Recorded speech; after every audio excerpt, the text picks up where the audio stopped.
ஸ்ரீ குருப்யோ நமஹா. Sri TV spiritual நேயர்கள் அனைவருக்கும் நமஸ்காரங்கள்.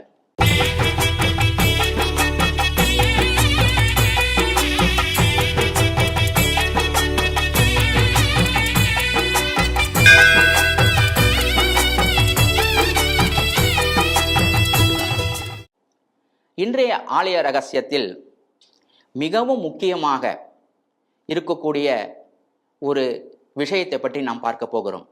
அதுதான் சிவபக்தர்கள். அன்னை பார்வதி சிவனிடம் சென்று எப்படியெல்லாம் பூஜை செய்யணும்னு கேட்டுட்டே வரும்பொழுது எதெல்லாம் செய்யணும் சிவனும் சொல்றார். இதை நம்ம பல விஷயத்துல நம்ம தெரிஞ்சுட்டு இருக்கோம். இப்போ அப்படி சிவன் எதெல்லாம் செய்யணும் அப்படின்னு சொன்ன மாதிரி தன்னை யாரெல்லாம் பார்க்கணும் அப்படின்ற விஷயத்தையும் சொல்றார். எல்லாருமே சிவனுடைய சிருஷ்டி தான். அதாவது அவர்கள் ஆஸ்திகர்களாக இருக்கலாம், நாஸ்திகர்களாக இருக்கலாம், தேவர்களாக இருக்கலாம், அசுரர்களாக இருக்கலாம், எப்படிப்பட்டவர்களாக இருக்கலாம், மரமாக இருக்கலாம், செடியாக இருக்கலாம், விலங்குகளாக இருக்கலாம், எல்லாமே அவருடைய சிருஷ்டி தான். ஆனா இது எல்லாமே எங்க அப்படின்னாக்கா வெளியில இருக்கக்கூடிய விஷயங்கள். அதுக்கு எப்படி செய்யணுன்றது சிவனுக்கு தெரியும். அவங்களுக்கு எப்படி பலனை கொடுக்கணும், என்ன விஷயத்தை தரணுன்றது அவங்களுக்கு தெரியும். ஆனா ஆலயத்துக்குள்ள வராங்க பார்த்தீங்களா, அவங்க எப்படி இருக்கணும் அப்படின்றத பத்தி சிவன் நமக்கு சொல்லியிருக்காரு. அவங்க எப்படி இருக்கணும் அப்படின்னாக்கா, நம்முடைய சனாதன தர்மத்திற்கு ஆதாரமாக இருக்கக்கூடிய வேதம் இருக்கு பார்த்தீங்களா, அதை நிந்திக்க கூடாது. வேதத்தில் சொல்லியிருக்கக்கூடிய விஷயங்கள் எல்லாமே நம்முடைய நன்மைக்காக இருக்கு அப்படின்ற எண்ணம் இருக்கணும். அது மேல நம்பிக்கை இருக்கணும். அதே மாதிரி சிவனால் கூறப்பட்ட ஆகமம், அந்த முறைப்படி பூஜைகள் செய்யப்படுறோம் இல்லையா, செய்யுது இல்லையா, அந்த பூஜை பிரகாரம் சொல்லியிருக்கக்கூடிய விஷயத்தை யார் செய்கிறார்களோ அந்த விஷயத்தில் நம்பிக்கையானது ஏற்பட வேண்டும். அடுத்தது, ஆகமங்கள் வேதங்களில் சொல்லியிருக்கக்கூடிய யாகங்கள் பற்றி கேளிக்கைகள்லாம் செய்யக்கூடாது. அடுத்தது, சிவன் மேல பக்தியானது இருக்கணும், அவர் மேல நம்பிக்கையும் இருக்கணும். கோவிலுக்கு வரும்போது வெறும் பக்தி மாத்திரம் போறல, ஆனா நம்பிக்கை இருக்கும், கண்டிப்பா நமக்கு செய்வார் அப்படின்ற ஒரு நம்பிக்கை நமக்கு இருக்கணும். அடுத்தது, சிவ சின்னங்கள்னு சொல்றோம் இல்லையா, சிவ சின்னங்கள் சொல்லக்கூடிய விபூதி, ருத்ராட்சம், பில்வம், சூலம், இவை எதையுமே நம்ம துவேஷனம் பண்ணக்கூடாது, அதை நம்ம திட்டக்கூடாது, அதை கேலி செய்யக்கூடாது. அது எல்லாமே சிவனுடைய அம்சங்கள். அது எல்லாமே அதை நம்ம முழுமையாக ஏற்றுக்கக்கூடிய மனசானது நமக்கு இருக்கணும். அதே மாதிரி ஆலயத்திற்கு போகும்போது சுத்தமாக போகணும், நல்ல வஸ்திரங்களை கட்டிட்டு போகணும். நம்ம சாதாரணமாக யாரோ நம்ம ஊர் பக்கத்தில் இருக்கக்கூடிய ஒரு அமைச்சரை பார்க்கறதுக்கு போகிறதுக்கே நம்ம எப்படிலாம் ட்ரெஸ் பண்ணின்னு போகிறோம். இப்படி அதுக்கே நம்ம அப்படி போகும்பொழுது ஜெகத் நாயகனாக இருக்கக்கூடிய பரமேஸ்வரனை பார்க்கறதுக்கு நம்ம எப்படி போனோம்? அதுக்காக முழுசாக நிறைய பூசிட்டு போகணும்னு அவசியம் இல்லை. சுத்தமான வஸ்திரத்தோட குளிச்சுட்டு கோவிலுக்குள்ளே போகணும். அப்படி கோவிலுக்குள்ளே போகக்கூடிய அந்த பக்தன் மனதளவில் சுத்தமாக இருக்கணும். அதே மாதிரி தன்னுடைய செயலளவிலும் அவர் சுத்தமாக இருக்கணும், அமைதி கொண்டவராக இருக்க வேண்டும்.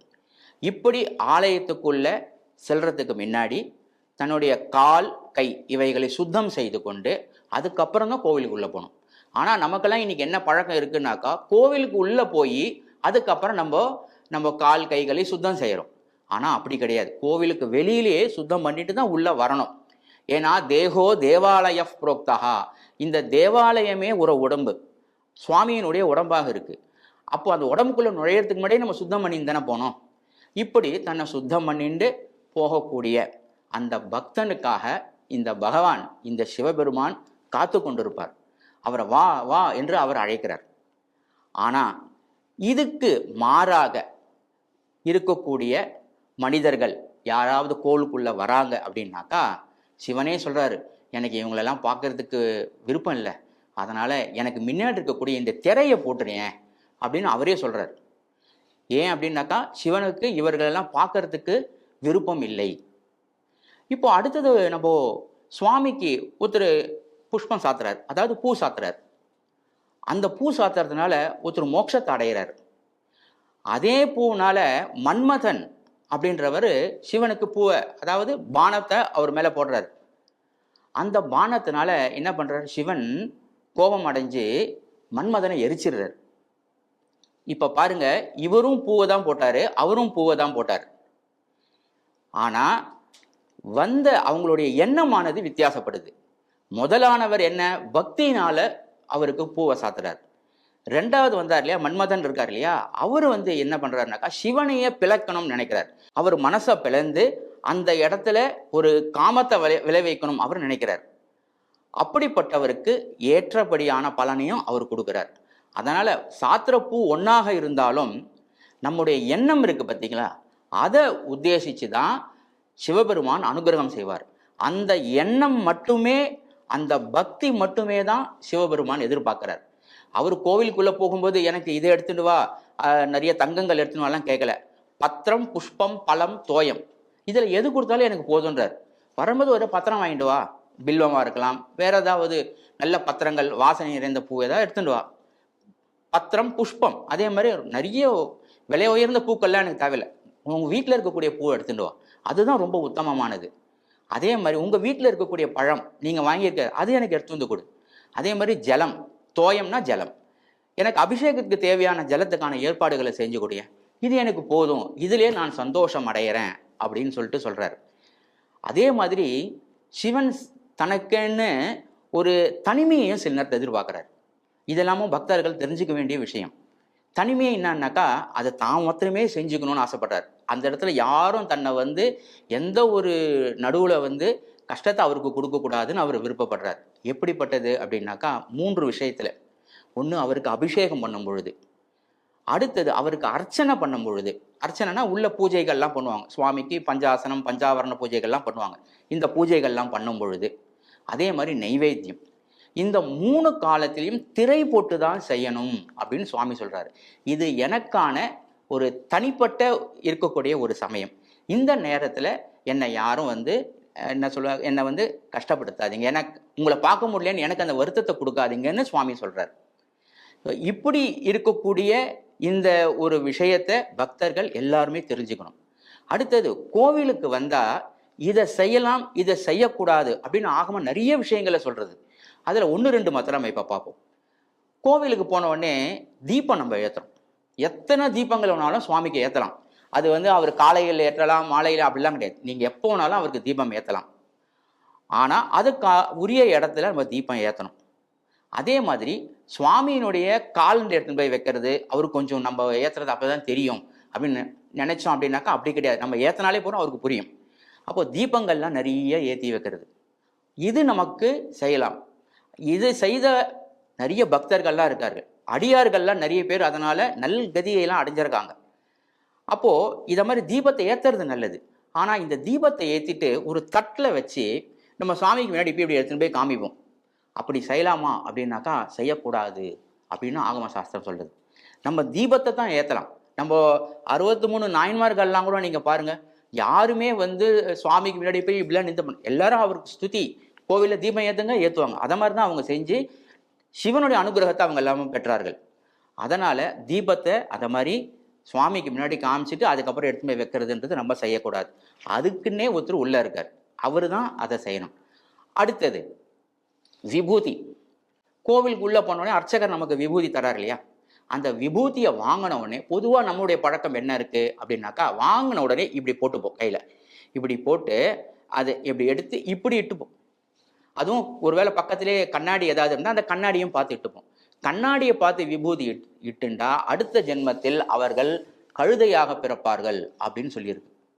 அதனால விபூதியை இப்படி இட்டுக்க கூடாது, இட்டுண்டா இந்த மோதிர விரல்ல தான் இட்டுக்கணும், இல்லைன்னா 3 விரல்னால எடுத்து இப்படி இட்டுக்கணும்.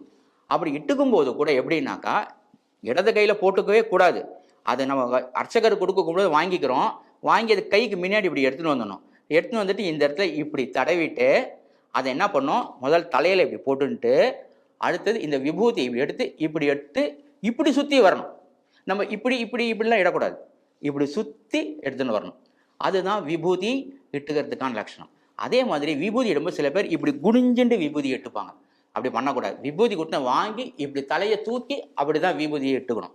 அதுவும் பிரதட்சணமாக தான் வரணும். ஏன்னா நம்ம 5 முகம் சிவனுக்கு இருக்கு இல்லையா, அந்த 5 முகத்துக்கும் இட்டா மாதிரி ஒரு ஒரு நம்மளுடைய மனசுல ஒரு பாவனை, அவ்வளவுதான்.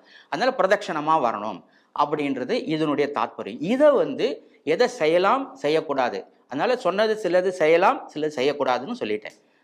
அடுத்தது வரும்போது பார்த்தோம் அப்படின்னாக்கா இன்னொரு முக்கியமான விஷயம் எது அப்படின்னாக்கா,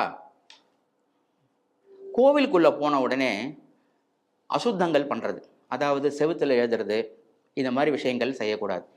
கோவிலுடைய மதில் சிவர் இருக்கு இல்லையா, அந்த இடத்துலையும் வெளிப்பக்கம் அந்த இடமும் எப்பவுமே சுத்தமாக வச்சுக்கணும்.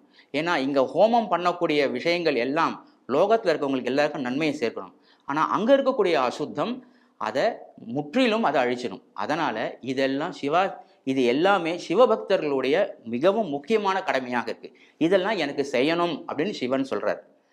ஆகையினால் இப்படி சிறப்புமிக்க இந்த ஆஸ்திகரான சிவபக்தர்கள் இந்த பக்தியை கொண்டு ஆலயம், ஆகமம், ஆதிசைவர்கள் இவர்களை எல்லாரையும் காப்பாற்றுறதுக்கான கடமை அவர்களுக்கு இருக்கு. இந்த கடமையை அவர்கள் செய்யும்போது நம்ம தேசமானது அபிவிருத்தியை அடைஞ்சு உன்னத நிலையை அடையும்ன்றதுல எந்த ஒரு சம்சயமும் இல்லை, அதாவது சந்தேகமும் இல்லை. இனி அடுத்த ஆலய ரகசியத்தில் என்ன விஷயம் இருக்கின்றதை நாம் தெரிஞ்சுப்போம். நமஸ்காரம்.